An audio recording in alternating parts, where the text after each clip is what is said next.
Good morning, students. Welcome to your accountancy lecture. Today we are going to start illustration 7. Show the effect of transactions on the accounting equation. First is Mehak commenced business with cash and stock.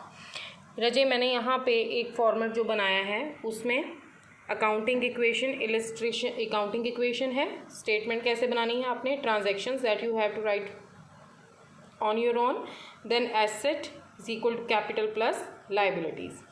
अब first वो क्या लेके आया है. अब first transaction आप अपने आप लिख सकते हो यहाँ पे कि commenced business with cash and stock. ठीक है, एसेट लेके आया कौन कौन सी, कैश प्लस स्टॉक. दोनों एसेट हैं, दोनों एसेट्स मिलके आपकी क्या बनाती हैं, कैपिटल बनाती हैं.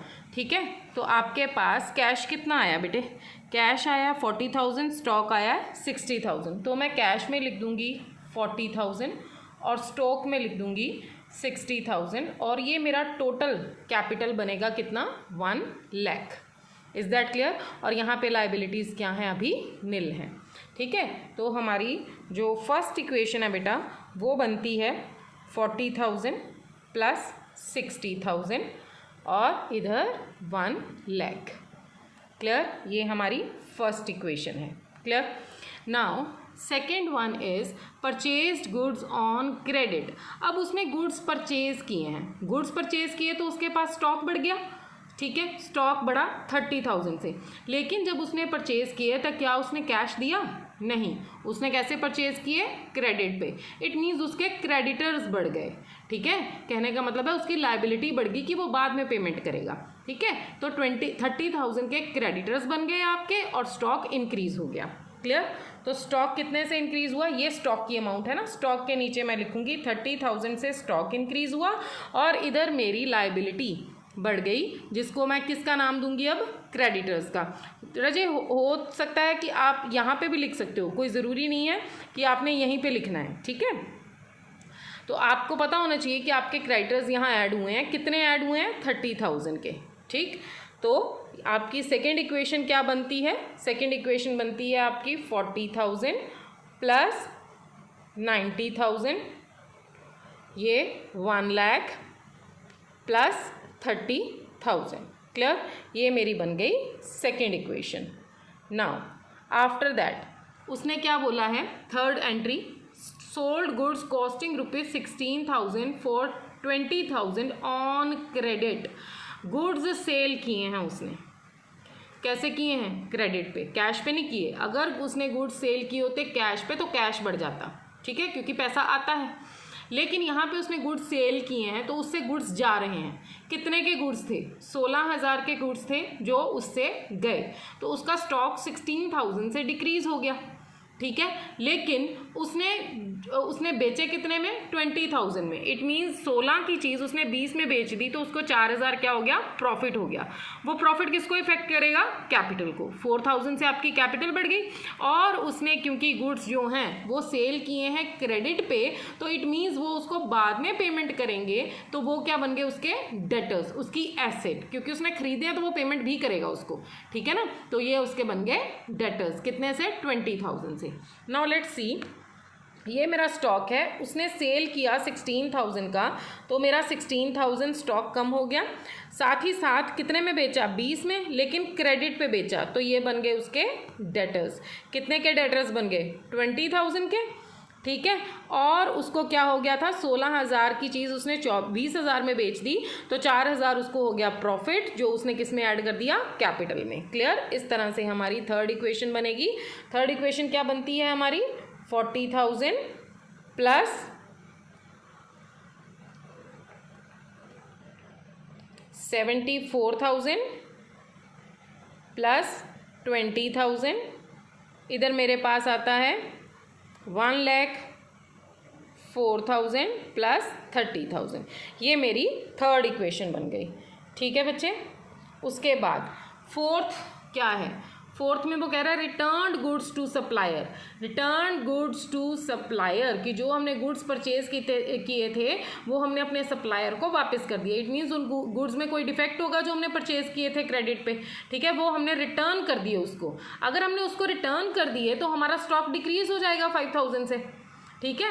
और हमारे साथ ही सारे क्रेडिटर्स जो थे जिनको हमने पैसा देना था, अब हम उन 5000 को थोड़ी पेमेंट करेंगे क्योंकि हमने गुड्स ही रिटर्न कर दिए 5000 के, तो उतने से हमारे क्रेडिटर्स भी लेस हो जाएंगे। This entry relates to second entry, ठीक है। तो इसका मतलब जब आपने गुड्स अपना स्टॉक रिटर्न किया तो आपका स्टॉक डिक्रीज हो गया। कितने से डिक्रीज हो गया? Return goods to supplier for ₹5000, 5000 से डिक्रीज हो गया, और आपके क्रेडिटर्स भी उतने से डिक्रीज हो जाएंगे फिर 5000 से, ठीक है बेटा। ये आपकी नई इक्वेशन बनेगी, फोर्थ इक्वेशन 40,000, ठीक है। ये 74,000 है। 74,000 में से जब हम 5,000 माइनस करेंगे तो हमारे पास आएगा 69,000, सॉरी इट बिकम्स 69,000 और प्लस ये 20,000, ठीक है। ये 1,04,000 वैसे ही रहेगा हमारे पास, और जब 30 में से 5 माइनस करेंगे तो हमारे पास आएगा 25,000 क्रेडिटर्स का। ये मेरी बन गई फोर्थ इक्वेशन। क्लियर हो गया बेटे? अब फोर्थ इक्वेशन के बाद now let's start with the fifth entry. Fifth transaction क्या है? कैश पे टू द सप्लायर ₹10,000। अब जो सप्लायर्स थे उसको हमने कितना पे कर दिया, यानी कि हमारे जो क्रेडिटर्स हैं, सप्लायर कौन होते हैं? हमारे क्रेडिटर हैं, उनको हमने जो कैश था वो पे कर दिया, कितना? 10,000। इट मीन्स उस 10,000 से कैश गया, क्योंकि मैंने कैश पे किया है तो कैश का बैलेंस कम हो गया, और दूसरी तरफ हमारे क्रेडिटर्स अब 10,000 से रिड्यूस हो गए क्योंकि हमने इनमें से 10,000 को पे कर दिया है, ठीक है। तो एक तो हमारे पास कैश गया 10,000 का,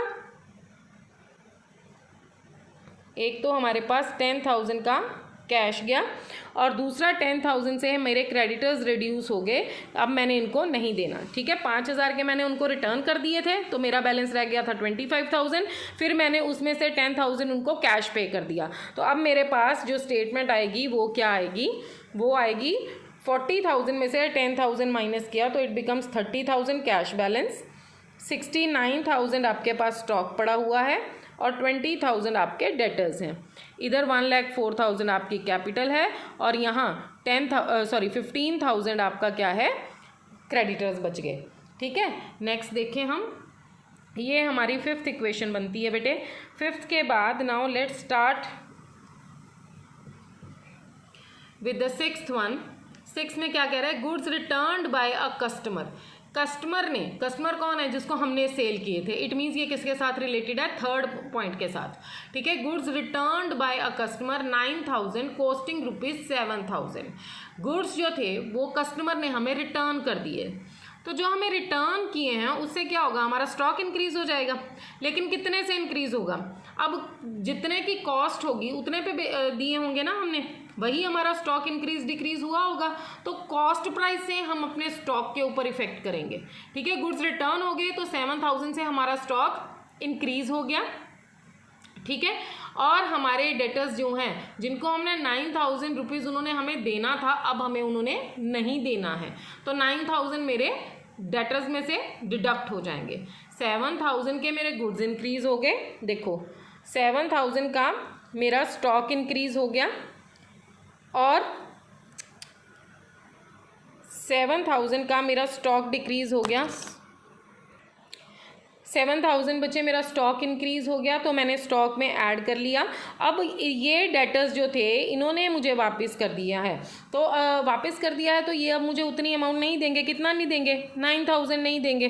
तो जो इनके अगेंस्ट हमारा प्रॉफिट हुआ था और हमने उसको कैपिटल में ऐड किया था, अब ये 2,000 से हमारी कैपिटल को क्या करेगा? रिड्यूस कर देगा। Is that clear? ये हमारी कैपिटल को रिड्यूस कर देगा।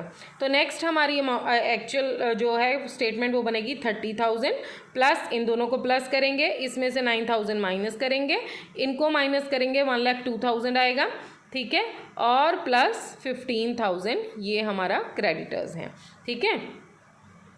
11,000 प्लस 76,000 प्लस 30,000, ये आपकी सिक्स्थ इक्वेशन बन गई। सिक्स्थ इक्वेशन के बाद हमारे पास लास्ट है cash received from a customer ₹8,000। आपने अपने कस्टमर से 8,000 रिसीव कर लिया, तो इट मीन्स आपका कैश इंक्रीज हो गया। कैश इंक्रीज हो गया तो कैश में आपके ऐड हो जाएगा, ये कैश की अमाउंट है, इसमें हमने प्लस कर देना है क्या? 8,000 जो आपने कस्टमर से रिसीव किया है, ठीक है। तो मेरा कस्टमर कौन था, ये, इसने हमें पैसे दिए, डेटर्स ने हमें पैसे दे दिए अब, ठीक है। जो हमने क्रेडिट पे सेल्स करी थी उन्होंने हमें 8,000 दे दिया, तो हमारा कैश बढ़ गया और इधर से हमारे डेटर्स जो हैं वो डिक्रीज हो गए 8,000 से।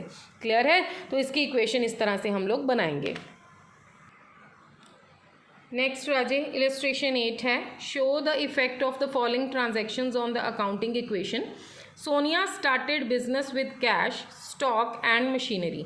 कैश, स्टॉक और मशीनरी से उसने बिजनेस स्टार्ट किया, तो इससे मेरी क्या बन गई, capital. It means cash plus stock plus machinery, ये तीनों मिल के क्या बनाएंगी, हमारी कैपिटल, ठीक है। तो ये स्टेटमेंट फर्स्ट इक्वेशन बन गई।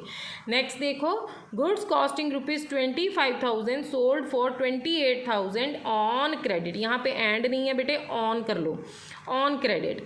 तो गुड्स कॉस्टिंग ₹25,000। अब चीज़ ये ध्यान से सुनो, 25,000 के गुड्स थे,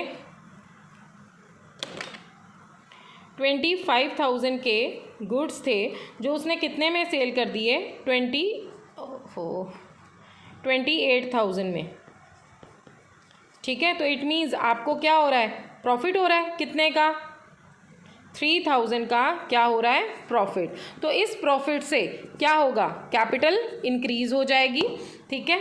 और गुड्स कॉस्टिंग जो 25,000 के गुड्स थे वो सेल किए थे तो इट मीन्स इससे आपका स्टॉक डिक्रीज हो जाएगा, ठीक है। आप स्टॉक में 25,000 लेस कर दोगे, ठीक है। प्रॉफिट में जो 3,000 प्रॉफिट आया था कैपिटल में ऐड कर दोगे, और उसने कितने पे सेल किए थे, 28,000 में। तो इट मीन्स क्रेडिट पे सेल किए थे, तो जब क्रेडिट पे सेल करते हैं तो ये कैश को इफेक्ट नहीं करता, ये हमारी एक नई एसेट बन जाता है जिसको कहते हैं हम डेटर्स। क्लियर। तो एक तरफ हमारा क्या बन गया, स्टॉक डिक्रीज हो गया, डेटर्स बन गए जिन्होंने हमें अभी पैसे देने हैं, और 3,000 का प्रॉफिट हमने इधर ऐड कर दिया। तो इसको एडजस्ट करके ये हमारी नई इक्वेशन बन जाएगी। क्लियर। नेक्स्ट है, purchase goods on credit ₹35,000। Goods purchase किए, इसका मतलब स्टॉक बढ़ गया। क्रेडिट पे परचेज किए, इसका मतलब क्रेडिटर बढ़ गए। देखो राजा, सेल्स अगर क्रेडिट पे होती हैं तो हमारे डेटर्स बनते हैं, परचेजेस अगर क्रेडिट पे होती हैं तो हमारे क्रेडिटर्स बनते हैं।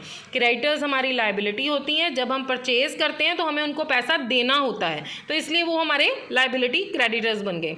और जब हम गुड्स सेल करते हैं तो उन्होंने हमें क्या करना होता है, रिटर्न करना होता है, वो चीज़ उन्होंने हमें पैसा वापस देना होता है, ठीक है ना। चीज़ खरीद लिया उन्होंने, आज नहीं तो कल पैसा तो हमें देंगे ही, ठीक है ना। तो वो मेरे क्या बन जाएंगे, देनदार, वो मेरे डेटर बन जाएंगे, मेरी एसेट बन जाएगी। क्लियर बेटा। Now purchase goods on credit ₹35,000। Goods purchase किए, स्टॉक बढ़ गया, क्रेडिट पे किए तो मेरे क्रेडिटर्स बढ़ गए। तो एक तरफ मैंने इसको स्टॉक में ऐड कर लिया, कितने हैं, 35,000। तो 35,000 मैंने स्टॉक में ऐड कर लिया, और दूसरी तरफ मेरे क्या बन गए, ये क्रेडिटर्स बन गए 35,000 के, ठीक है। एडजस्ट करेंगे, ये हमारी नई इक्वेशन ये बन जाएगी। क्लियर। नेक्स्ट है, depreciate machinery by 5,000। Machinery depreciate हुई है, इट मीन्स आपकी मशीनरी की वैल्यू रिड्यूस हुई है, तो जहाँ पे मशीनरी होगा उसमें आपने 5,000 रिड्यूस कर देना है। और इससे इफेक्ट किसके ऊपर पड़ा, कैपिटल के ऊपर पड़ा। जो भी आपके एक्सपेंडिचर हैं उसका इफेक्ट किसके ऊपर पड़ता है, कैपिटल के ऊपर पड़ता है ना, क्योंकि पैसा कहाँ से जा रहा है, आपकी कैपिटल में से जा रहा है। तो आपकी कैपिटल भी रिड्यूस हो जाएगी 5,000 से। तो एक तो मशीनरी रिड्यूस हुई और एक कैपिटल रिड्यूस हुई। क्लियर। नेक्स्ट है हमारा, cash received ₹11,500 in full settlement of the account of customer 12,000। अब कैश रिसीव, ये ध्यान से सुनो बेटा, कैश रिसीव किया है 11,500 इन फुल सेटलमेंट का मतलब होता है कि इसके बाद 12,000 उसने हमें देने थे, लेकिन उसने हमें फुल सेटलमेंट कर दी और सिर्फ 11,500 दिया। तो इट मीन्स बाकी की अमाउंट क्या रह जाएगी, बाकी की अमाउंट जो है वो मेरी क्या हो जाएगी, डिस्काउंट हो जाएगी। फुल सेटलमेंट है तो डिस्काउंट हो जाएगी। तो अगर आपको डिस्काउंट मिला है तो उससे आपकी कैपिटल बढ़ जाएगी, अगर डिस्काउंट दिया है आपने तो उससे कैपिटल रिड्यूस हो जाएगी।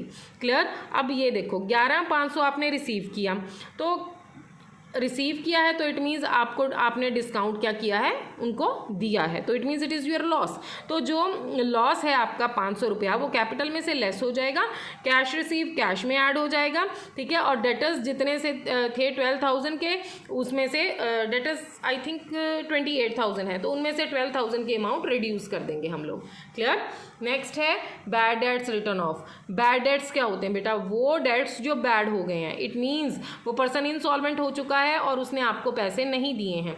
तो जब बैड डेट्स होते हैं तो उससे क्या होता है बेटे, हमारे डेटर्स ही थे जो बैड डेट हो गए, डेटर्स जिन्होंने हमें पैसा देना था वो बैड हो गए, तो इट मीन्स 2,000 के आप डेटर्स रिड्यूस कर दोगे और दूसरी तरफ आपकी कैपिटल रिड्यूस हो जाएगी। क्लियर, क्योंकि ये भी एक तरह का लॉस है। नेक्स्ट है cash paid ₹9700 to creditors. Creditors को 9700 आपने पे कर दिया, तो इट मीन्स आपकी कैश रिड्यूस हो जाएगा 9700 से, और आपके क्रेडिटर्स जो थे वो साथ में ये भी कह रहा है कि डिस्काउंट भी रिसीव कर लिया। इट मीन्स टोटल क्रेडिटर्स कितने के थे, 9700 प्लस 300, यानी कि 10,000 के आपके क्रेडिटर्स थे, लेकिन आपने सिर्फ 9700 पे किया है और आपको डिस्काउंट रिसीव हुआ है 300, तो जो डिस्काउंट रिसीव हुआ है वो ऐड हो जाएगा। क्रेडिटर्स आपके टोटल कितने थे, वो 10,000 के थे, तो 10,000 के क्रेडिटर्स आपके रिड्यूस हो जाएंगे। देखो यहाँ पे किया है 10,000 के क्रेडिटर्स रिड्यूस हो गए, 9700 कैश आपने पे किया है और 300 रुपये आपको क्या मिला, डिस्काउंट मिला, जो आपने ऐड कर दिया। डिस्काउंट पे भी होता है, डिस्काउंट रिसीव भी होता है। Discount allowed is a loss, discount received is the income. Income is to be added and loss is to be deducted. ठीक है। नेक्स्ट है बैड डेट्स रिकवर्ड। अब वो बैड डेट्स जो बैड हो चुके थे वो अब आपको रिकवर हो गए, तो it means you have received the amount. आपका कैश इंक्रीज हो गया और दूसरी तरफ देखा जाए तो आपकी कैपिटल इंक्रीज हो गई। ठीक है, कैश आया आपके पास तो कैपिटल भी इंक्रीज होगी, क्योंकि अगर बैड डेट्स रिटर्न ऑफ होते हैं, लॉस होता है, तो कैपिटल डिक्रीज होती है, तो अगर रिकवर हो गए हैं तो कैपिटल इंक्रीज भी तो होगी। ठीक है, हमारी कैपिटल इंक्रीज हो गई है with ₹1200। Clear. So students, do follow up 7 and follow up 8 today, and question number 13 to 17 back questions I am giving.